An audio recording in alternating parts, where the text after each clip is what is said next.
Uzaktan, uzaktan, çok uzaktan darıxıb gelmişəm, kaçıb gelmişəm.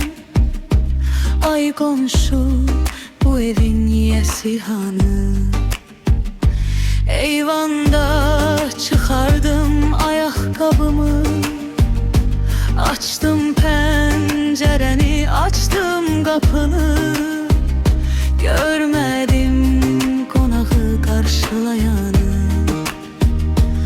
Ay qonşu, bu evin yiyəsi hanı?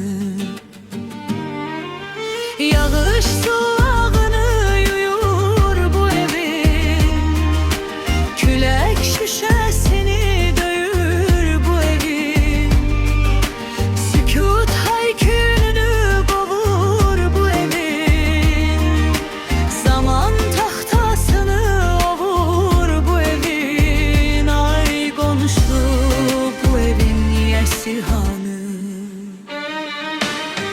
Kapıda soyulmuş bir el yeri var, həyətdə qurumuş ayaq yeri var. Alça ağacının sol tərəfində külü laxtalanmış ocaq yeri var. Ay qonşu, bu evin yiyəsi hanı?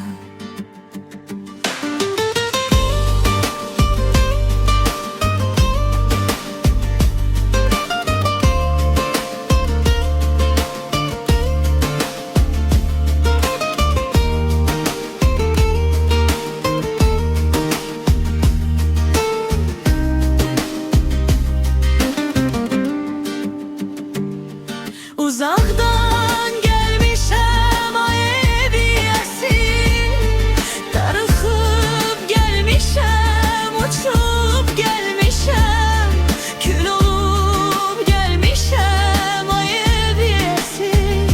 Hər dəfə ay ev yiyəsi, qovrula gelib gedirəm. Hər dəfə ay ev yiyəsi. Bu həyət bacadan, qonum qonşudan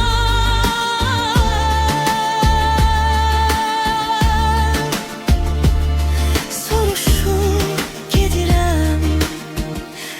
Ay qonşu, bu evin yiyəsi hanı?